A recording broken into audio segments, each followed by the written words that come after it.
يعني ايه هير ماسك هير روتس يديني نفس الافكت تقريبا اللي شفته من كارسيل، وفرق السعر بينهم كبير جدا. تعالي اقولك لو شعرك فعلا محتاج كارسيل او لا. لو انت حد دايما بتصبغي شعرك وتدمر بسبب الصبغه، ولو بتعرضي شعرك دايما لحراره، او لو شعرك بيتعرض للعوامل البيئيه ووصل لمرحله التلف، او شعرك جاف جدا وبتحسي ان شكله مجهد ومش صحي، ولو مقصف او بيتكسر او متشابك جدا، فانت كده محتاجه كارسيل. وتقريبا كده كلنا طالعين من الصيف شعرنا محتاج تريتمنت. المفاجاه بقى اني لما استخدمت كارسيل اداني تقريبا نفس الايفكت بتاع هير روتس، بالاضافه لان هير روتس برضو تركيبته كلها مواد طبيعيه وبتغذي وبترمم الشعر وبتعالجه، مش مجرد ترطيب وخلاص.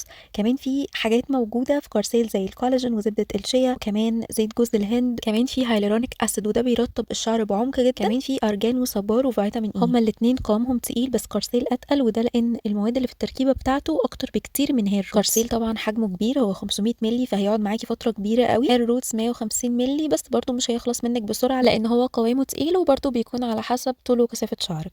الخلاصه لو شعرك متدمر خالص هاتي كارسيل، هو بجد يستاهل كل جنيه هتدفعيه فيه، بس ما تستخدميهوش اكتر من مرتين في الاسبوع، وكمان ما تسيبيهوش على شعرك اكتر من 15 دقيقه، ولازم طبعا يتشطف كويس جدا عشان ما يلزقش الشعر. انما بقى لو مشاكل شعرك بسيطه هاتي هير روتس، وبجد هيكون احسن اختيار. وانا عملت لكم سلسله هي عباره عن 3 فيديوهات بس بتكلم فيها عن كل البرودكتس اللي انا بستخدمها لشعري الفتره دي، وهسيبها لكم في الديسكربشن تحت الفيديو، ما تنسوش تبصوا عليهم هتستفادوا منهم جدا. لو استفدتوا من الفيديو ما تنسوش تعملوا لايك وشير للفيديو ده مع صحابكم، وكمان تشتركوا في القناه وما تنسوش تفعلوا جرس الاشعارات عشان يوصلكوا اشعار اول ما انزل اي فيديو جديد، وكمان اكتبوا لي كومنت باي سؤال عندكم، انا برد على كل الاسئله. وبس كده، باي باي.